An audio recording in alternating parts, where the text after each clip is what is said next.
AutoLine After Hours is brought to you by Bridgestone, your journey, our passion, and by Hyundai. See what makes Elantra so nice. Check out its style, interior space, fuel economy, and popular features now. This is AutoLine After Hours with John McElroy, episode 249 for July 11th. Hyundai Sonata sings a new song.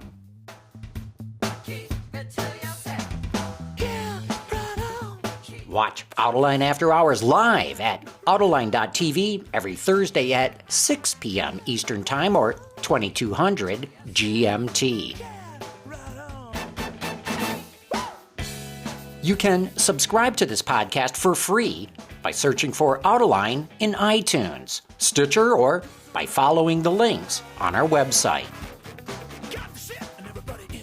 I want to thank everyone who's joining us for Autoline After Hours. My co-host Gary Vasilash is out of town this week. I'll be out of town next week, but filling in, we've got two great colleagues of mine. Henry Payne from the Detroit News. How you doing, John? Really good. And Daron Levine with a whole bunch of freelancing activities these days, mostly right? Fortune, but Fortune Magazine. Yeah. Well, great having you guys here. Thank you very much. And of course, we got our special guest, Michael Bryan, the head of product planning for Hyundai Motor America. It's great having you here. Good to be here, John. And you noticed Hyundai's back as a sponsor, so it's a double whammy for Hyundai on this show today. It's good. So, Mike, we were talking a little bit before the show got going. I wasn't aware of this. You're a hardcore car nut. You got some pretty cool cars in your garage. I have a few. That darn job I have, though, keeps me from getting to them as much as I'd like to. But race cars as well. So, I mean, you're not somebody who just wants a pretty car. You want something that can get around a track. I have a few. Right now I'm building a Swift DB4, an old Atlantic car. So it's not ready to run yet, but it will be very soon. And those are pretty quick. It goes pretty well. What else you got? I have an old last RX-7, the R1. So it was a twin-turbo RX-7. It was a 1993 model. They said they only made the a race few. car, the production car. It's a production car. Yep. Yeah. But most of those, a lot of them ended up on the racetrack in some sort of SEC. The loudest cars ever made. Yeah. What else? Well, I do have one old Ferrari. It's going to get a little help here pretty soon. And which model? It's a 308. I have an old 308. Beautiful car. Yeah. Little slow. It is. It does look like it goes a lot faster than it does in actuality. Well, my favorite, one of my favorite YouTube videos is a 308 racing a Honda Odyssey minivan. And I don't want to tell you how it ends. The Odyssey may have done pretty well. I like to It's tell a drag people race. That 308 has smaller wheels and tires on it than a Corolla of the same vintage. Wow. But it's a beautiful car. It is. So, yeah, I like cars. And I have a few old motorcycles, too. Cool. And, you've been in the business your whole career, right? I know I first met you when you were at Toyota. I don't know, where else have you been? When I got out of school, I was a field engineer for Ford Motor Company. And it was a great job. I loved it. And I learned a lot. I worked here. I grew up in the Midwest and worked here in the Midwest for Ford. And then Toyota and then Hyundai? Is that pretty much how it's gone? Pretty much, yeah. That's cool. That's really good. So we've got a brand new Sonata here in the studio, and I love having cars in the studio on this show. It's one of the best ways to do it. But you've changed it, and I'm not sure that it's controversial, but people are saying, they sort of toned down the styling a little bit. How do you tell the story? It's a great story. So, our designers in California, as well as our designers in Korea, worked very hard on this car, and there's a lot of debate. Of course, a lot of the growth we experienced from 2011 till now with Sonata was a conquest sales that we made based on design, great design. And we wanted to make sure that we kept conquesting with great design. At the same time, when you look at the whole mid-sized market, there's a lot of buyers that are focused on just practical features and good value. And so we have to make sure that with every new car we produce that we have the opportunity to broaden our market reach. Mm-hmm. And with this car, we basically come with two visual flavors. So we have an SE, which is the car that's not here today, which has basic, good, sophisticated premium design. And then for those people that, particularly the ones that we've conquested over the years that want more aggressive design, we have the Sport model, which is shown here. And so for those buyers, we have, instead of more of a fuselage-shaped rocker panel, we have more of a waterfall rocker panel. You see that accentuated by that long chrome strip along the rocker. We have a very aggressive front bumper design, much more pronounced than the SE model. And then for the rear, we go with either a quad with a turbo engine or a dual exhaust for the non-turbo engine. So a much stronger, more aggressive exterior look. A lot of the early press when the car was shown from Korea, this model is not available in Korea. This model is only available in the U.S. market, the Sport model. And so we wanted to bifurcate Sonata so it would continue to appeal to those buyers that prioritize aggressive design, but make sure that in terms of the basic trend of design, we wanted to move our model in terms of a more premium feel and a premium and more sophisticated look. And that's what buyers are looking for today. So we wanted to make sure that we could broaden our reach for those buyers. And the basic design of the car is basically much more developed in terms of more premium and sophisticated look. The design is more mature.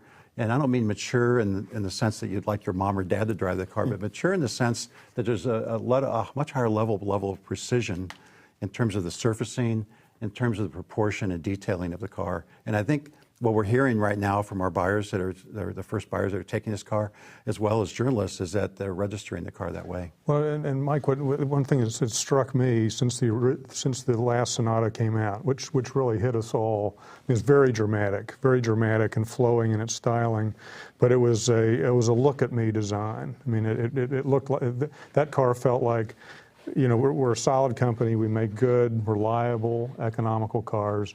Now we're going to show you what our design guys can do. And the car almost went over the top for a mid-size car with the swoopy design. Since then, and that did well, made good market penetration. Since then, you've come out with a Santa Fe and you've come out with the Genesis, which are pretty upmarket cars. And it seems to me that this car now fits nicely in that flow behind those cars, those signature cars. You don't need to use the Sonata anymore as a look-at-me car.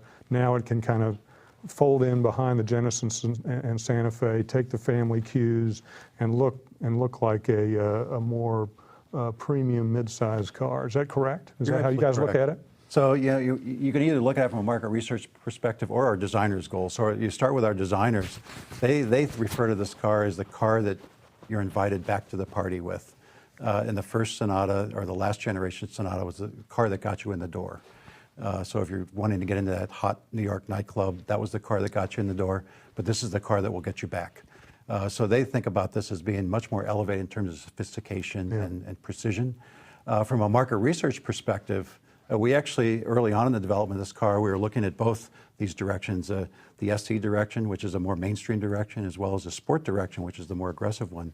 And we found that buyers immediately saw the difference. So the buyers that really wanted to be more seen gravitated to this one. The buyers that were looking for a good, solid, mid-sized car that was very sophisticated, more expensive looking, more premium looking, gravitated to the other. And we've seen that repeatedly. We saw that with Santa Fe, where buyers consistently see that car as a much more expensive CUV than it is. So whether it's our research or others, it has the appearance of being a much more premium product, part of its exterior design, part of its interior materials and design. But the goal of any company, and ours, we're no different, is to try and bring more value to our products. And so when customers see it looking like a more premium vehicle, it becomes a more of a value proposition, a more valuable vehicle to them. Mike, you didn't mention it, but the grille has gone off in a new direction. It's got this kind of hexagonal thing going, and it's very distinctive. And I think it's very handsome. It works. I don't know. Was it polarizing at all among your people to go off in this direction with the grille? It's certainly more of a family look for us. So you see this grille first on our Genesis product, which is our mid-luxury product, and that car has just been doing so well for us. So our dealer's biggest complaint with Genesis is, why can't we get more of them? Yeah. So we're battling production constraints and trying to get as much Genesis Cyan as we can. And we have a very similar grille look with this, and customers are noticing that. And it's part of that overall effort to elevate our brand and make it have a sense of better value to our customers. So really no controversy. I think the only controversy is it looks different than the previous one, but in terms of design, it's gotten a very good reception. But Jeroen, I think that's that's what's interesting since the last Sonata is that since then you've had these two dramatic designs in the upscale market, the Santa Fe and the Genesis, and those are now setting the tone for Hyundai. I mean, the journalists, we all kind of get obsessed with, why didn't Hyundai create a separate luxury brand? But it seems to me what's significant about those designs is it now sets a standard for the whole brand, and now the Sonata is following in behind that premium standard that the Genesis and Santa Fe have set. I mean, those are really gorgeous cars. You touched on the Genesis and the inability to get enough production on the Genesis. I was just down in Alabama at your plant in Montgomery, and I noticed that it was just sort of bursting at the seams. They're on 3 shifts down there, and you basically can't get any more production out of that plant. And so there's lots of speculation about whether you're going to expand production and where you're going to expand production. The Chairman Chung of your company said, I guess last year, that he wanted everybody to kind of concentrate on customer satisfaction and quality. Is there some growing recognition that Hyundai needs more production and maybe more production in this hemisphere? Well, there's certainly recognition that we have the potential to sell more among our top management folks. I think the chairman has clearly expressed this one thought, and that is our capacity for quality management needs to exceed our capacity to build product. And he always wants to make sure that our quality systems, our quality processes, all the way down to our Tier 3 and Tier 4 suppliers, are robust enough to support higher volume before we start talking about extra production capacity. And that includes manufacturing engineering, includes our quality engineering functions. And so that's been our slow walk. Has been making sure that these other processes are ready and available at a higher capacity level. And I think once we know that is available, once we know we've raised to this next step function of volume capacity for quality in all these areas, then the plant decision will come. Was that a lesson learned from what Toyota went through about 5 years back? They were on this worldwide tear, just adding capacity, and boom, they ran into a whole bunch of quality problems. And here's Hyundai a few years behind Toyota in that regard, going on a worldwide tear, and then the chairman saying, whoa, wait a minute, let's take a breather here. That certainly may have had an impact, but if you go back to 1998, so we struggled up to that point in 1998, and then that's when the chairman first made a huge resource commitment to quality in terms of people, in terms of plant and equipment, in terms of process improvement. And at that same time, in the United States, we went to what we call America's Best Warranty, 10-year, 100,000-mile warranty. And so we put our money where our mouth is. So it's one thing to say you're going to do a bunch of things about quality, but we had to find a way to express it to our potential customers, that we were confident enough that we were making the right changes, that our customers would believe us and buy and try our products out. You know what I liked is the head of quality reported directly to the chairman. Yes. It wasn't reporting up through engineering or manufacturing or something like that. It was a direct report to the chairman. I think that makes a huge difference in a company. Yeah. So our head of quality now is a vice chairman level, so he's one level down from the chairman. And so he's still part of the top management team, and nothing happens if he says it can't happen. So when our product planners want to do this, that, or the other, and the quality guys say, no, it's not ready, that's the end of the discussion. So Hyundai wants to grow in North America, U.S. in particular. You guys have a lot of cars. You have 2 crossovers. It seems to me like you need to rebalance that. We do.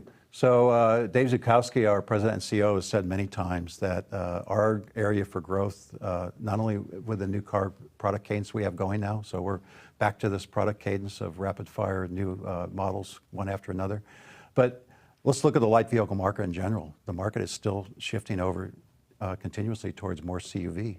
And in fact, if you look from about 2009, 2010 period to today, the mid-car market has grown from about 1.6 million to 2.4 million, but the last 2 years it's been stable. It's been stable. And if you look and study the market and look at what mid-sized car replacers are doing, more and more they're buying CUV. And so we have to be very cognizant of that. So we know we're a little bit light in the CUV category. We know we need more. Dave has said before, we're looking at products below Tucson. We're looking at different areas of the market. So we know that we have to improve our presence in that side of the business, and we're working hard on it. And we know that the market's still moving in that direction. You know, you could look at our products. You could walk into a Hyundai store and you could see a Sonata, and for about the same price, you could buy a Tucson. And more customers are seeing that package as better value. One, manufacturers have done a better job of delivering the refinement, ride quality, NVH, interior quality as the passenger car. And two, the price point's about the same when you look at a subcompact CUV versus a midsize car. And three, you just get more car. You get a bigger cargo space. You get this sense of higher ride height and more confidence. And it goes anywhere in the winter, and you know, all those things that send a message of value. And then the fourth thing is that it's amazing, but customers, they'll find a way to tell you that for some reason, CUV products have a sense of more durability. Might be the higher ground clearance, and they can go over bigger bumps. It might be that sense of their heritage from SUV, and they could go off-road. But for whatever reasons, customers have a sense that CUVs are a little bit more rough and tumble than Which, of passenger course, cars. is silly, right? They're made on the same assembly lines, but at the end of the day, that's what many customers you believe. get They a think they're two-key- getting a tougher, a more long. Well, because its heritage always was a truck-like vehicle. A lot of people don't really have this distinction of sort of the old style SUVs being built on truck platforms. Now having migrated, they're all on car platforms, and that's what allowed better packaging, better NVH, better engineering, all these things to make them a really more usable vehicle. Maybe they just sort of have this idea that it's kind of like the old Blazer, the old Suburban, whatever. But you know, Doran, what's also interesting, you see this in Europe, where the CUV sales are up huge too, is that human beings like to ride up high. Yeah. It's a global. It's not just Europe. It's the world over is moving to CUVs, and I So think they Mike, like you that get higher. two key things. Yeah, no, the higher H point. You're sitting up. You get a better view of the road. You do have typically a little bit more ground clearance as well, and that kind of perception, I think, is what's driving people into these. Yeah, it's about the same price as a mid car. So, you know, we have to be aware of that. Well, and when you look at the Tucson and you look at the Kia Sportage, I just reviewed the Ford Escape, and they're more car-like looking. I mean, you look at the last generation Ford Escape, and it's a box. You look at the new one, and it looks like a Ford Focus on stilts. And you guys have been very progressive in that design too. And so to go back to this car, to go back to the Sonata, I mean, does that influence the design of the Sonata? That now the families want to go into the Tucson, they want to go into Santa Fe. Is the Sonata now becoming a sportier car? Well, remember, it's a 16 million market, and there's a lot of different kinds of buyers out there. So we're talking about trends now. We're talking about the whole market in total. But certainly, this car was heavily influenced by the need for customers to find more precision and more premiumness. I'll use a word that maybe isn't a word, but there's always this sense that they want to find something that looks more expensive than what they expected. Mm-hmm. And it's a caricature of value in a way. So in the old days, it was horsepower, or it was size, or it was more things. And I think moving into the future, it's more about the quality of execution, and it's about design. So I think design now is more about the subtleties of getting more than what you expect in the category. And you see it through many product categories where what used to be only in the premium area of name your product category, now you're finding these features in more entry products. And I think customers are coming to expect that they should get more with every succeeding product that they get. And on top of that, you got the luxury brands all moving down market. Yeah. Yeah, I just drove a Mercedes CLA for a couple of days, and it was amazing how good it was. And then you look at the sticker price, it's $36,000. I mean, people spend $36,000 for a Toyota Camry, and this was a beautiful car with a beautiful paint job, really expressive styling. I wonder what kind of competitive challenge that poses for all of the Asian car companies, where a lot of the Germans now have decided, you know, they're going to come down in price. It's very significant. And so with all the work we did to make this seem like a much more premium vehicle, at the same time, we had to think about price. So we put a lot of pressure on our engineers to find ways to find better value in this car. So at the end of the day, we're able to lower the price of this car $300 versus the outgoing model. Same content? Actually, no, there's much more content here. So we've added airbags, we've added feature content, we've done a lot to the car. So the content level has gone up. We're not the first to do this because I think other manufacturers are recognizing this too for the very, Daron, the very reasons you mentioned, that the luxury manufacturers are certainly trying to move down to expand their market footprint. And so we have to offer more, but our key is to offer it at a better value. How do you do that without eating into your margins? I mean, can you give us any examples of You know, clever great- ways a of great taking out example is costs? safety systems. So if you look at our rear sensors, so we have 2 sensors in the rear of the car. They do, I think, either triple or quadruple duty, but they do cross-traffic alert. They do backup monitoring. They do parking assist. They do lane change assist. How many did I just number there? Is that 4? At least 4, yeah. It's 4. So we do 4 things with 2 sensors that do quadruple duty. So, you know, engineers call that. Would have had separate sensors? Used to, in the old days, it'd be all separate. So engineers call that sensor fusion. And it's all about using the same part and getting more use out of it. You can see that in the motorcycle industry. In the old days, you see a motorcycle and a foot peg might be 8 parts. New motorcycle, it's 1 part. So they find ways to get the same functionality by reducing parts count, by having double duty with componentry. And you do it with even the wiring in the car. So now, using a CAN bus system, you eliminate a lot of wiring. You can eliminate various components in the car that used to be duplicate. So it's all Separate about wire for every component. Now you can just send the signals down the same now it's like wire. a keyboard where there's 3 wires that operate 20 different devices instead of a lot of wires operating those devices. So there's a lot of things that engineers are finding that they can use to cut costs, but it actually enables more capability. If you look at our smart trunk release, this is a wonderful example of smart engineering. So other manufacturers you have to stand up on one leg and kick the bumper. Our engineers realized that all these cars have a remote key fob, and they already have a transmitter in them, so they have a proximity sensor built in them. So all they did is repurpose that proximity sensor to sense you're walking past the rear bumper. So it lights flash twice.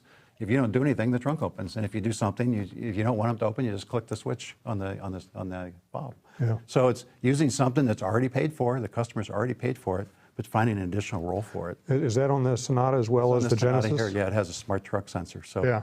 so the mom walking with a bag of groceries and their child, they don't have to stand up on one leg and boot the bumper. They walk in proximity to the rear of the car, the lights flash twice, and by doing nothing more, the trunk will open. But to John's question too about how you make money in this segment this car starts at $21,000. I mean, is the high end stretched into the 36, 37 range? I mean, it's around 36, yeah. Yes, and that gets to the premium you're talking about. I mean, you can really load up this car with electronic gewgaws and all-wheel drive up into the high 30s, can't you? Yeah. So that puts it up against a CLA. So then you have somebody who has $36,000 to spend and maybe says, well, do I want the CLA or do I want something that really Do I has want a more, Mercedes or a Hyundai? Or a Hyundai, yes. or more functionality? It all comes to delivering more. So this car is the only midsize car with a full-size interior.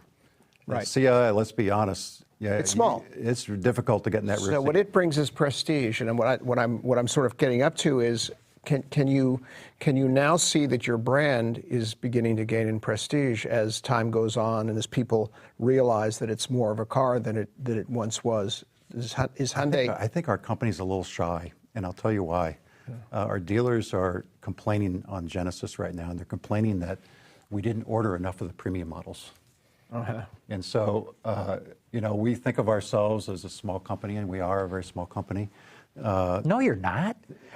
But Hyundai globally is gigantic. But we're a 5% company in the United States, and so we've got a long ways to go. And so we ordered a good mix. We thought a good mix of Genesis sedan when we made the initial production orders before we had customer feedback. And the dealers are saying, our customers want the ultimate. They don't want the basic car. And so it's a little bit of shyness in our company that we have to overcome, that customers are seeing more value in our products than maybe our own planners are seeing. Interesting. I wonder if we could just sort of dial back to what we were talking about in the crossover, because it occurred to me we were talking about Genesis, and there is this sort of large luxury crossover. Is that something that you might think about, something that's sort of above what you're selling now in a crossover in terms of actual luxury? We're always thinking about that, but that's a unique situation, and I'll tell you why. A lot of the large luxury crossovers, not in the case of the European manufacturers, but certainly the case with the Asian manufacturers, are basically variations of their core models that are sold in their mainstream brands. Right. And so there's similar platforms, similar powertrains. In our case, we sell our luxury products in our mainstream store, and so one argument could be that we could put all that same equipment on Santa Fe that would be on a luxury CUV. And we're selling it in the same store. Another argument might be, well, we need to put a different body on it and call it a Genesis CUV. Yes. And we might be able to sell it for even more money, and customers will value it more, and it'll do better. That's still an argument that's on the table. We haven't sorted it out yet. But our situation is unique in that we don't have a separate store, and therefore there isn't the same clear need. So if you're another manufacturer that has a luxury brand and a mainstream brand, it's very clear the luxury brand needs to have their CUV. In our case, since we share our luxury products in the same store, it's a different argument. Yeah. Interesting. Will Hyundai create a separate luxury brand? We have no plans to do that at this point. There was plans or talk about it, certainly, some years back. There's always been talk among people, mostly in the motor press, not as much talk in our company. I think our top management's been very clear on this point, and their feeling is that their focus and our focus should be on building the value of our mainstream brand. And they see that having these premium products like Genesis sold, Equus too? and Equus sold within our mainstream store, that it's going to help add value and add confidence to all of our products. So customers will feel better about buying an Accent because they'll know its big brother is Equus. They'll feel better about buying a Santa Fe Sport because they know its big brother's Santa Fe. So they feel, and we feel, that right now in our evolution that we couldn't support a dealer model where the volume required to have these separate stores could be profitable. So for us right now, it wouldn't be a good idea. But Mike, the one thing that strikes me, and to John's question, is Hyundai's learned so much from Toyota, and a lot of executives have gone from Toyota, including yourself, to Hyundai. And yet Hyundai has been shy to follow the Lexus model, which has been very successful for Toyota in this country. But if you look across the board at the premium brands, it's been a struggle for the Japanese. I mean, Acura is struggling. Infiniti found a long time to get its sea legs. I mean, are you guys looking at Toyota as an outlier? That really, the idea of a luxury... I would point out that Lexus is only really popular in the United States. Right. As a global brand, it really hasn't succeeded yet. Yeah. For us, remember, we're probably a little bit more of an entrepreneurial company when you think about our roots, and you think about how our company began. And so there's a strong recognition of the role of the dealership. And so when you see our company interact with our dealers, it's all about maintaining their profitability and maintaining their business model. And I think every one of those discussions lands you in the same place, is that right now we don't have the ability to support a business model for a second channel. Quick question, and then we're going to have to take a quick break, and then we got a bunch of audience questions for you too. Pickup trucks. I know in the past your dealers have said, boy, we could use us a pickup truck. Any thoughts to that? You know, the other manufacturers have a 100-year head start on us. That's a tough market, and I've been through that with other manufacturers, and we have no plans right now. I think it'll be interesting to watch is the full effect of the 2025 CAFE regulations start accelerating, which they're going to. You know, the midterm review is coming up very soon. I think it'll be interesting to watch how the market migrates. So, for example, we know that the CAFE requirements for heavy-duty trucks, over 8501 GVWR are less stringent than trucks under that. So you can imagine the market bifurcating. You can imagine new concepts emerging. In the over 8,500. Well, you can certainly see the true need buyers, the people that need the functionality of a full-size pickup, certainly can easily move up into the heavy-duty category. And the question is, what's going to happen in the light-duty category? And I don't know that anybody knows the answer to that yet. So, it's something we have no plan right now. Of course, we can't say never, but we have no plan at this point to do anything with pickup. Oh, very interesting point. Let's take a quick break, and then we'll get back to some of these questions and more that we have ourselves. So, Ben, let's give a shout out to our friends at Bridgestone and Hyundai. Introducing a car company that's never made a single car.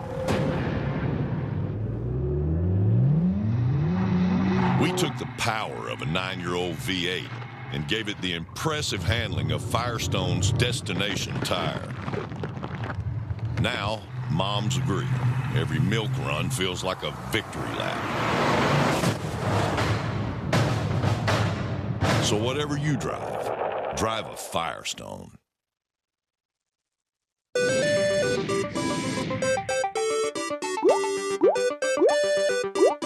Nice.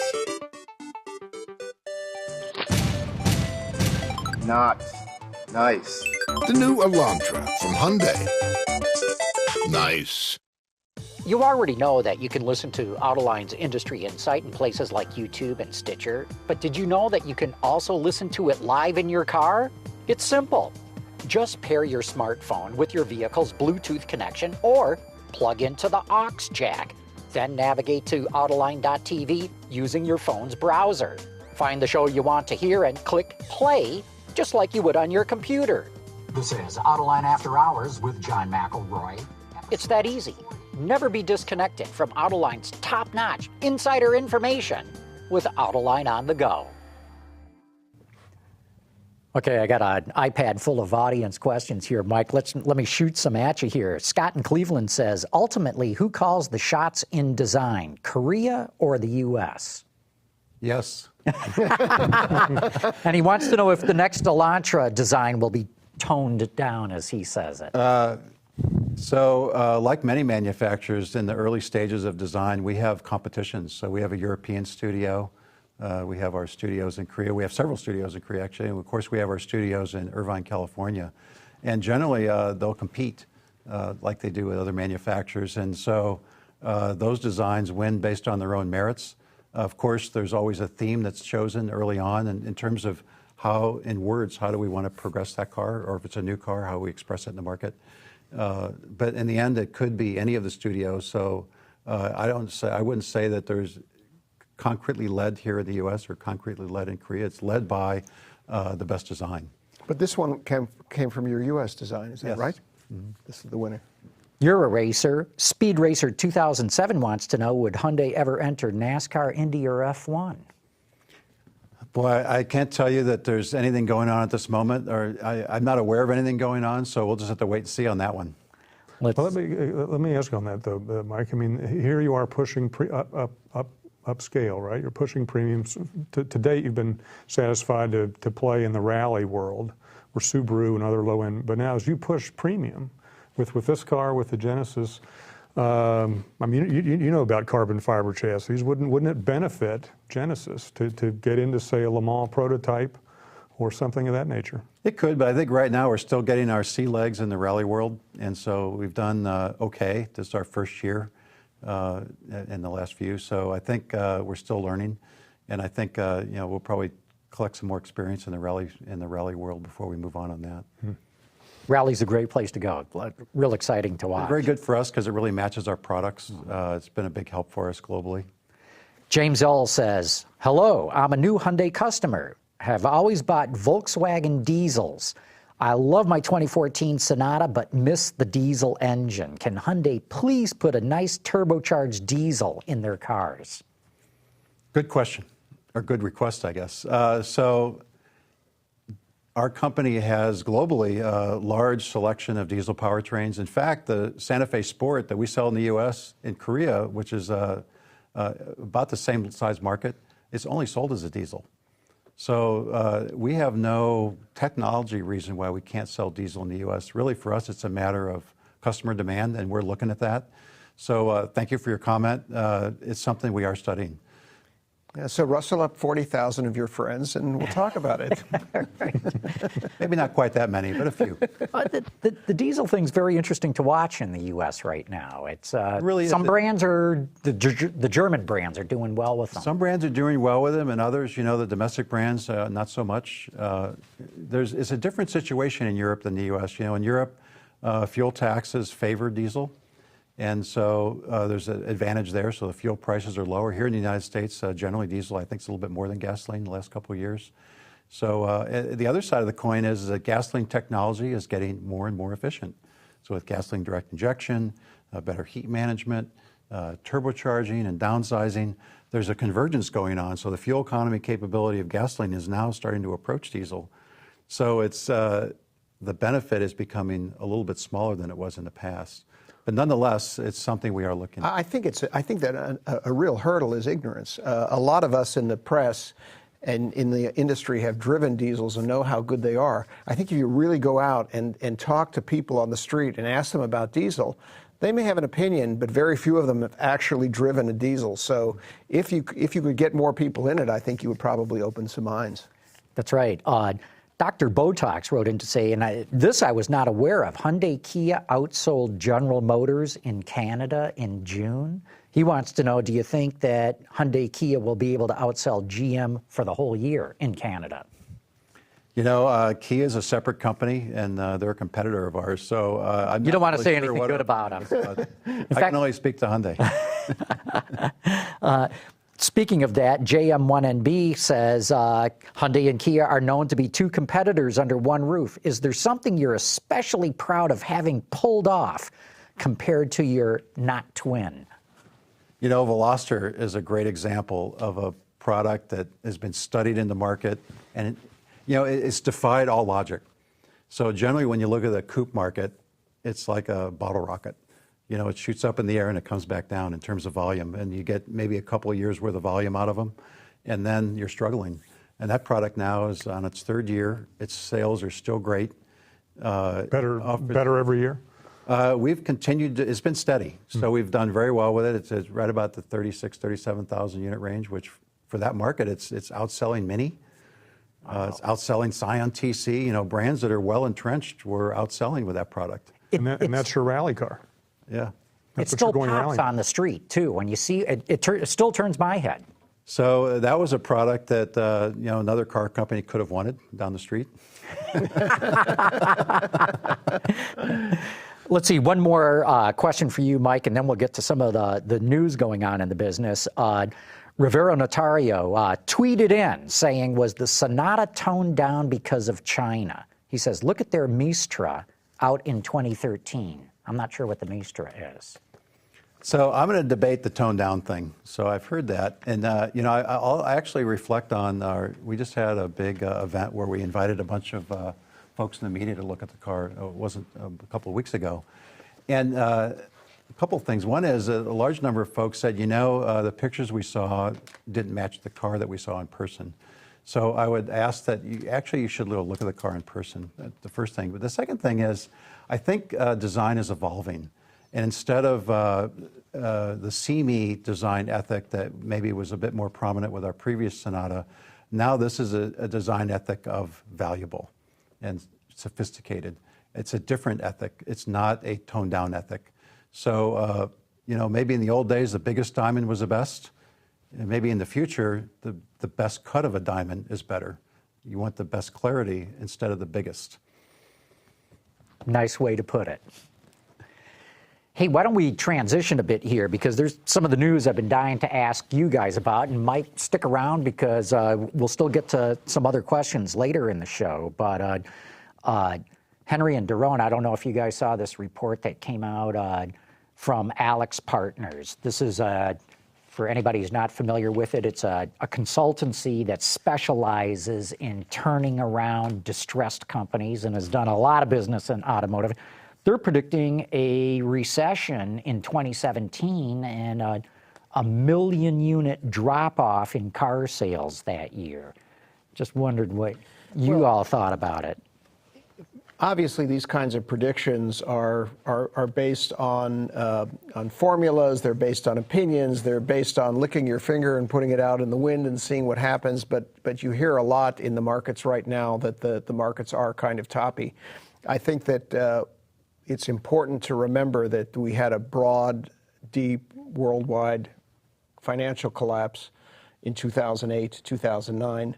And that wasn't all that long ago. And so people are coming back into the marketplace hesitantly. There's not a lot of confidence in the market right now. One of the reasons why we have low interest rates is because there's not much demand for money or capital. And so actually interest rates have gone down and down and down, and the Fed has been involved in stimulating with the creation of money.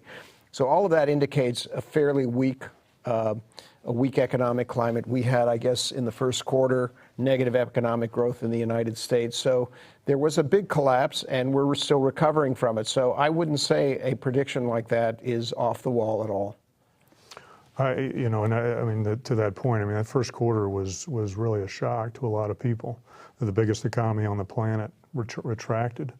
And we're doing better now, but you look at the American recovery, which has been very weak as America has become a much more regulatory driven economy like Europe. And Europe is basically static. So you look at the auto companies and you see a huge consolidation.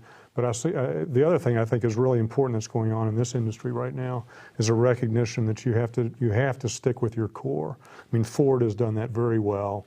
Chrysler in their latest 5-year plan, really getting back to core. I mean, just the core elements. A Chrysler mainstream brand, a performance brand in Dodge, and their luxury brands, and Hyundai. Seems to me a very conservative company, and seems to me in this climate is smart not to go out with a haymaker and make a new luxury brand, but to stick with what they do well, which are cars like this, not trying to extend themselves too far. So given that forecast, I think that's important for auto companies. Mike, you're in product planning. I'm sure you guys have got to be looking out at things like this. Does this make any sense to you that we could see a big drop by 2017? It's going to be difficult to say there's going to be a big drop, but certainly you're watching longer-term loans in the auto industry. When you think about affordability and how do you expand the market, it's going to be more challenging in the future as customers keep their cars longer because of these longer-term loans, and it takes longer to become positive in those loans. So it's going to be all about value, I think, moving into the future. So the manufacturer that thinks that we can continue to add equipment and add MSRP are going to be particularly challenged. So as long as you can do this in a smart way, and if you can add value to the product, but without adding extra burden to the customer, I think those manufacturers are going to be better positioned moving into this next period. Yeah, I think you said a key thing there, too, of holding on to cars longer because car loans are longer. There were 4 things that AlixPartners identified as for this drop. They believe interest rates are going to go up. They think that job creation will remain weak. They think that younger people will increasingly not be getting their driver's license, and that people will hold on to their cars longer. That was sort of the confluence that they saw that would drive this drop. I think the average age of a car on the road now is still above 11 years. It finally leveled off a little bit, but that's first of all a testimony to the industry that you can drive a car 11 years. And I mean, there was a time when you couldn't drive a car 11 years. You had to replace it. Well, now you can actually keep it a lot longer and repair it, and it'll last longer. When I was in high school, if a car was 11 years old, it was a pile of rust in your driveway. I mean, literally a pile of rust. Okay, here's another question for you guys then. Can recalls help sales? We're hearing these things that GM may be helped by all these people coming back to the dealership. Well, you look at the study that Edmunds just did about the people who've been bringing Cobalts back, and 49% of them are buying GM cars. I mean, which is a much higher loyalty rate than has been in the past. And it'd be interesting to be a fly on the wall in discussions between dealers and the manufacturer. But GM has such good product in the showrooms these days. And you got to believe there's an element to these recalls that it's not just that we're trying to put the bad days behind us, but that we want to show people what we are now. And what better way than to bring people into the showrooms with a recall and look at a Cruze compared to a Cobalt, which is night and day. Well, and I think also the number of recalls and the fact that they've been pervasive across the board with all manufacturers suggests that there's less of a stigma involved, and that even though General Motors obviously was under a cloud with all of this, I think people are beginning to realize that the recall process is becoming more pervasive, more regulated, and that it's not such a big deal anymore. There's hardly anybody who has a new car anymore that hasn't gotten a letter at one time or another to bring it in. The statistics suggest that only 3/4 of the people are bringing their cars in anyway. So there's some lack of belief that getting your car fixed is an absolute necessity. And so I think as this thing begins to sort of blur in the public mind, it's going to have less negative effect on any of the manufacturers. So, Mike, I'll ask you, you think recalls can help sales? Well, when you think about the role of a manufacturer, they build a car, they offer it at a price, and the dealer's role, of course, is to work with customers and then sell those cars. But the second big role of a manufacturer, besides providing good product, is driving traffic to the dealer showroom. So the dealer does it through their own marketing efforts, but the manufacturer does it through marketing efforts too. So you can imagine that if one of the key roles of a manufacturer is to drive traffic to the dealership's showroom, a collateral effect of recalls is just that. Mm-hmm. And so you can see the collateral effect of recalls is exactly that, driving traffic to the dealer showroom. There's always been a rule of thumb in the industry that for every 4 people who walk into a showroom, 1 will walk out with a new car. I've had other people tell me that's not exactly right, but I think that sort of goes to what you're talking about. Well, if you look at some of the best retailers in the industry, they'll tell you that some of their best sales come from the service drive. So if you look at progressive auto retailers now, they're providing incentives to their service writers, and they're providing training and assistance to their service writers to help them bring customers back into the showroom. And guess where the recall customer goes when they enter the dealership? Right to the service bay. Yeah. Very interesting. Well, and you take a Hyundai, which are so reliable. I mean, how often does the dealer ever see the car after he sells it, other than routine maintenance? So, I mean, to be cynical about it, I don't know how many recalls you guys have done, but it's a way just to get the customer back, to keep that traffic going and see what the latest thing is. I mean, these cars run forever. 200,000 miles is the new 100,000. Henry, I've been dying to ask you. You got a chance to drive the Alfa 4C, and your review was pretty glowing of the thing. You still think that way? It was a ball, absolutely. I mean, How did you get in it, Henry? I tell you, I fit into that car a lot better than I fit into a Mazda Miata. The Miata is a struggle for me. Because you're what, 6'5"? I'm 6'5", and the Alfa's a mid-engine car, so unlike a Miata, say, where you're trapped between the front engine and the convertible storage. In the case of the Alfa Romeo, you have legroom in front of you because the engine's behind you. It's a fabulous car. It's a different car. It's not for everybody. It is small. When we say sports cars today, and we get into a Chevy, a Chevy Corvette, or get into a Porsche 911, they're big cars. I mean, they're roomy. They got a lot of room. This is a classic, small go-kart sports car. And it is stiff. I mean, it is a carbon fiber chassis, which was remarkable to get a carbon fiber chassis for under $100,000. Normally, that's the sort of... What's the price on this thing? It's $65,000. And carbon fiber. I mean, it's as stiff as a board and handles like a go-kart. Just a marvelous handling car. I'd recommend it to anybody, but it's going to be tough to find. 84 dealerships around the country, and they're only planning on bringing 1,100 of them in the country. I would imagine journalists will look at that and they'll say, well, how does it compare against a Corvette about the same price point? That's right. And how does it compare against a Corvette? Well, and that's why I say it's a totally different package. I mean, I think if Alfa came in here and tried to go at the Corvette, it would have a tough time for a variety of reasons. The Corvette's a remarkable car, in part because all of its production overhead is out of the way. because of that big 7-liter, 6-liter engine. In the case of the Alfa, they're trying to come in. They're trying to establish a brand image for all those luxury cars they're going to bring in next, and so they want to be uniquely Italian. And this car is. I mean, it's fussy. It's got a for God's sake, it's got a 1.7-liter engine in it. I mean, the total opposite end of the scale from this Corvette.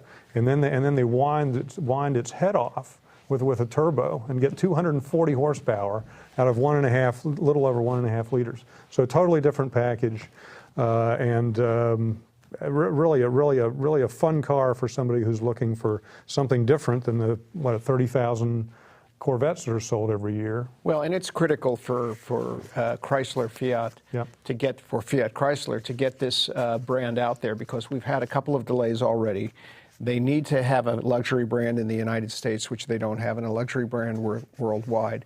And so to get this out there really is to sort of put more than anything else, to put a flag in the ground. There aren't going to be that many people who are going to get to drive this or own it, but I think this was a great first step for them. Now you're going to see some subsequent models of the Alfa Romeo, some bigger cars and some more numerous cars and more mainstream cars, but this is a great one to start with. Well, I think this is the most ambitious business model in the industry. I mean, we're talking about what Hyundai's strategy has been as far as luxury cars go.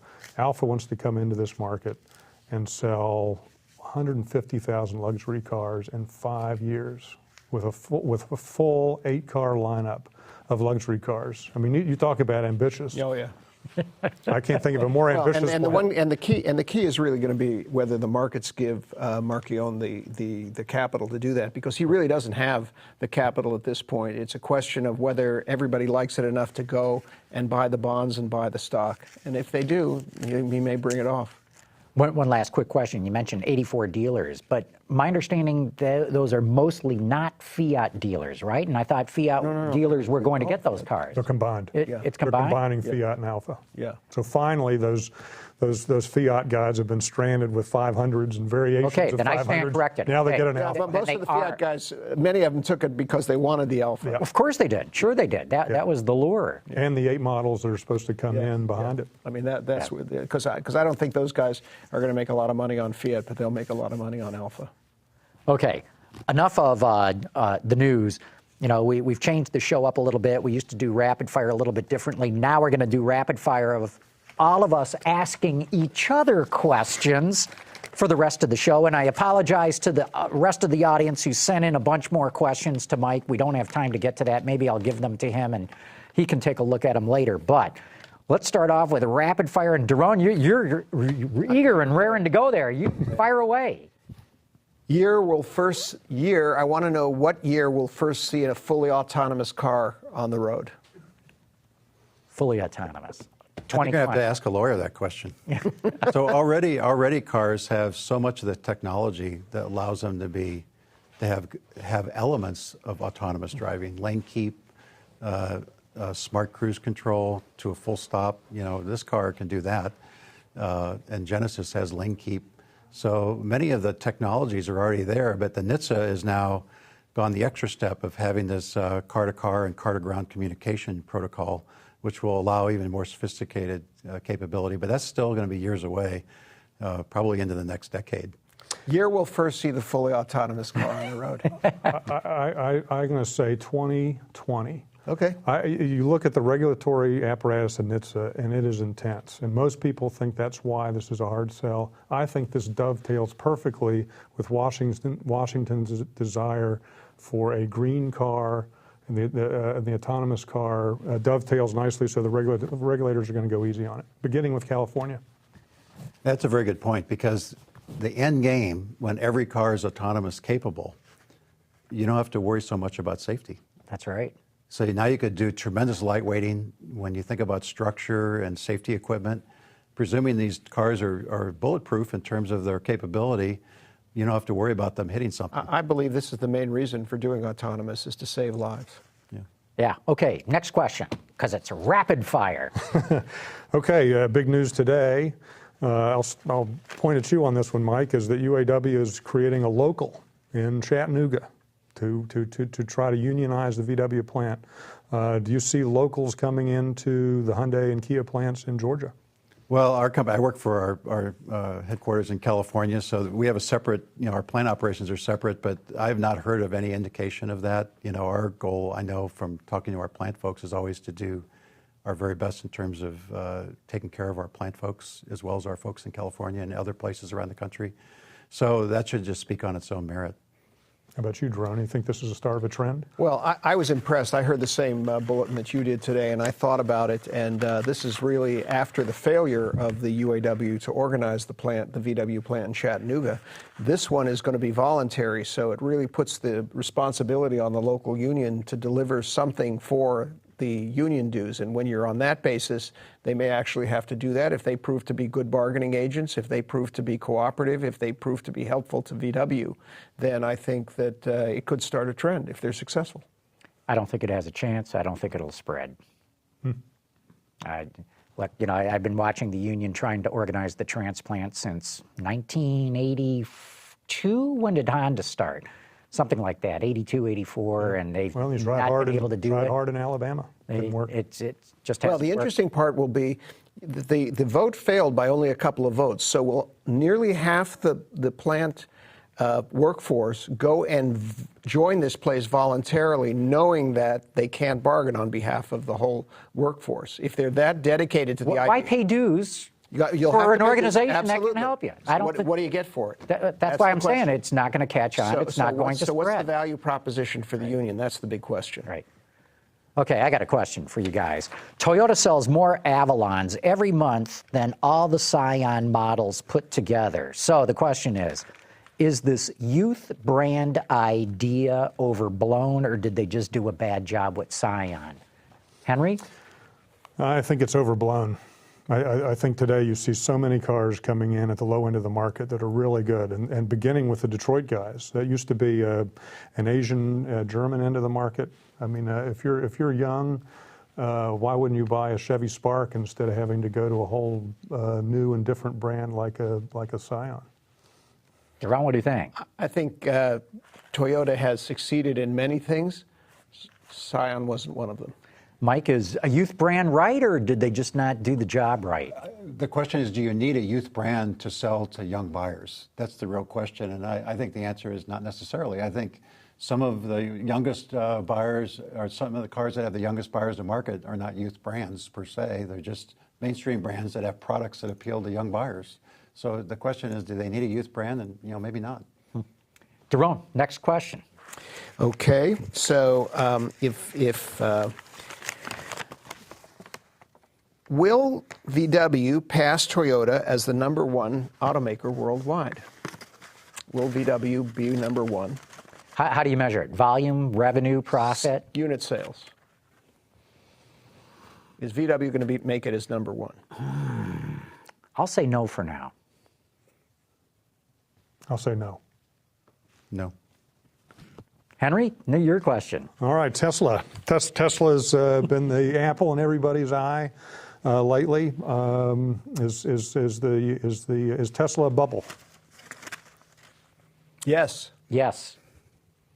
When you look at most of the car sales, they're sold as extra vehicles in the household. So is it a core volume brand? No.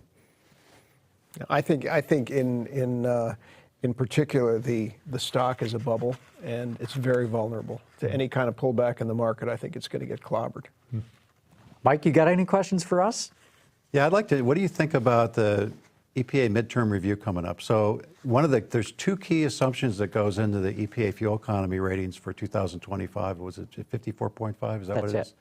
And one assumption is that all this technology is going to go into vehicles to improve fuel economy. The second one is there's going to be a significant shift from truck category products to car category products. And that's not happening. And there was another assumption that fuel prices would be at $150 a barrel. And you would pay for all this technology in fuel savings. So what's going to happen at the midterm review? That's my question. My sense of CAFE rules in general is they are Swiss cheese, and that the industry is willing to go so far to accommodate them, and then they hit the market reality. And the market reality is that fuel efficiency is not the #1 concern of U.S. customers. It may be in other markets, but it is not here. And so ultimately, whatever CAFE says in the midterm review, the industry will be able to carve enough loopholes with its lobbyists to allow it to meet both CAFE and market demand. My answer is a version of Henry's, not quite the same. I've talked to a lot of automobile executives and I've asked them if they can meet these high standards, and none of them know how to do it yet. So I think if enough of them tell government regulators we can't meet it, what are you going to do? Put us out of business? They won't find loopholes. Maybe loopholes will be provided for them to get that way. Yeah, I think politically it's going to be very difficult to back off the CAFE standard. So more loopholes will be on the way. You know, we're starting to see average MSRPs now go up $1,000 a year, and we're only just getting going. We're hitting the hockey stick part of the CAFE ramp up. Wait until about 2017, which is when the review is, and consumers, I think, are going to be screaming bloody murder about car prices. But politically, I don't think any administration will be able to back off. They're just going to have to come up with more loopholes to get around it. Right. Well, I got a question related to that. I think one of the extraordinary stories right now is that the Ford F-150 is going all aluminum. And you see at the high-end sports cars, Jaguar, Corvette going to aluminum chassis. Now you're seeing the biggest, highest-selling truck, the F-150, going all aluminum skin. Mike, begin with you. By 2025, when these CAFE rules take effect, will every car either be aluminum skinned or aluminum chassis? No. As they say back in the old days, there's a lot of ways to skin the cat. You know, there's so many ways to achieve weight reduction. That's one good way. There's other ways, though. So I don't think that'll be that huge of a shift in the market. They'll be shifting towards lightweight materials, and that'll be one of them. Will every car be aluminum? No. Yeah, there's nano steels that are starting to come to the fore right now. There's a lot of ways to get weight out or reduce CO2 and other emissions, getting better fuel economy through. We did a report on how LED headlamps can cut your CO2 emissions because they use less juice, less of a draw on the alternator, i.e. more fuel efficiency out of the engine, i.e. less CO2. So even the headlamps will play a role. Maybe they'll do deep well injection. I think they were going to do those for the power plants at one point, right? Maybe they can just collect it from the tailpipe and then inject it into the earth. Look, we did a story on that too. Saudi Aramco and ExxonMobil are funding the research for pulling CO2 out of the exhaust of cars. Amazing. And a lot of the theoretical work is being, as it affects CAFE, is being done at the University of Michigan, which is how I found out about it. Okay, I got a question for you guys. Kia just announced today that they've hired a composer, a guy named Eric Serra, to come up with music, its own music, that they're going to use in their advertising. They're going to use it as background music when you make customer service phone calls. They're even going to make it available as ringtones. My question is, who ever heard of Eric Serra? And the real question is, should Kia have gone with 50 Cent, Keisha, or Lil Wayne? Who are they? Maybe you've struck out on all of them. Yeah. That's interesting. I mean, I've got friends who are jingle composers, and it's been a tough market for those guys because the names you just suggested, the very popular 50 Cent and whatnot, they're not rebel rock and rollers anymore. They're more than happy to license all those rebellious songs from the 60s and 70s to whatever brand needs them. So that's an interesting development. You know, it is sort of interesting in a way to think about auditory branding and think about a jingle you would have on a commercial and being the same kind of tone or a few notes of that tone when you got into the car and turned the ignition on. And I should mention that as you turn things on and off on the car, they're going to use these tones. So it would seem to be, in a way, the same way that you would choose signage or lettering or graphics to denote what it is you stand for wherever you're found. We did a report on Autoline Daily about this today, and in the comment section, somebody pointed out that it's like Intel. They've got this little ding, ding, ding, that you hear it and you know instantly that's the Intel ad. Yes. Exactly. So it ties in exactly with what you're saying. Sounds very shrewd to me. It sounds like a Peter Schreier move, if you ask me. I tell you, give me the note of a 12-cylinder engine anytime. That's all I need to get into a dealership. Okay, anybody else got any more good questions? Mike, you asked one. You got another? I'm still very curious. You watch what car makers are doing lately with car upsizing. Every car is a little bit bigger than the last one, right? And now there's this new activity of people filling in at the bottom. And the comment is, well, this such and such car got so much bigger, we made room at the bottom for this. Are there really customers for those cars? BCUV is one of them where, everybody's subcompact CUV's gotten bigger and bigger and bigger, and now there's room to stick one underneath it. Are customers really looking for those smaller vehicles, or is it just some marketer's dream that they can find some? Well, Toyota said, I happen to be working on a story today about the new NX from Lexus, and they basically said that the NX, to your point, the NX that they're coming out with later this year is the same size as the RX 300 that came out in 1998. So they've just made that thing bigger, and now they're coming out with an NX that's the same size as the RX 300. So it implies that there's some people that are unhappy with the current RX. It's too big. Well, they talk about, somebody made a crack about the current RX being an AARP favorite, and the NX being for yoga moms. I mean, there are two interesting trends at work. One is that America is becoming more urban, and so in theory, smart cars, these small European cars, should be gaining more traction than they have, but they have not. I mean, what you see is exactly what you're saying. Every generation gets bigger, and for all the regulators' attempts, I just don't think it's going to happen. Well, where it will work is with price, because not only do cars get bigger, and you know why they get bigger, because you guys go out and you ask customers, what do you think about this car? And they go, oh, this car's great. If it only had a little bit more leg room, if it only had a little bit more trunk room, if it only had a little bit bigger engine, and the price goes up when you start meeting that. So if you come in, but it's got to be a significant price gap, where people go, wow, you mean I can get this for a huge chunk of a monthly payment less? I think that's the only way it'll work. That's going to be a challenge, though, when you think it still has 4 pistons and 1 windshield and 2 headlamps and all those same airbags and safety equipment. But if there's not that big price gap, I'm going to go into the dealership and the guy's going to say, yeah, that B segment, boy, is that beautiful. But, for $10 more a month, I can put you in a real one. Yeah. And that's what's happens at the showroom level. Look at the pickup market. Look how the midsize pickup vanished for exactly that reason. Exactly that reason. Yeah.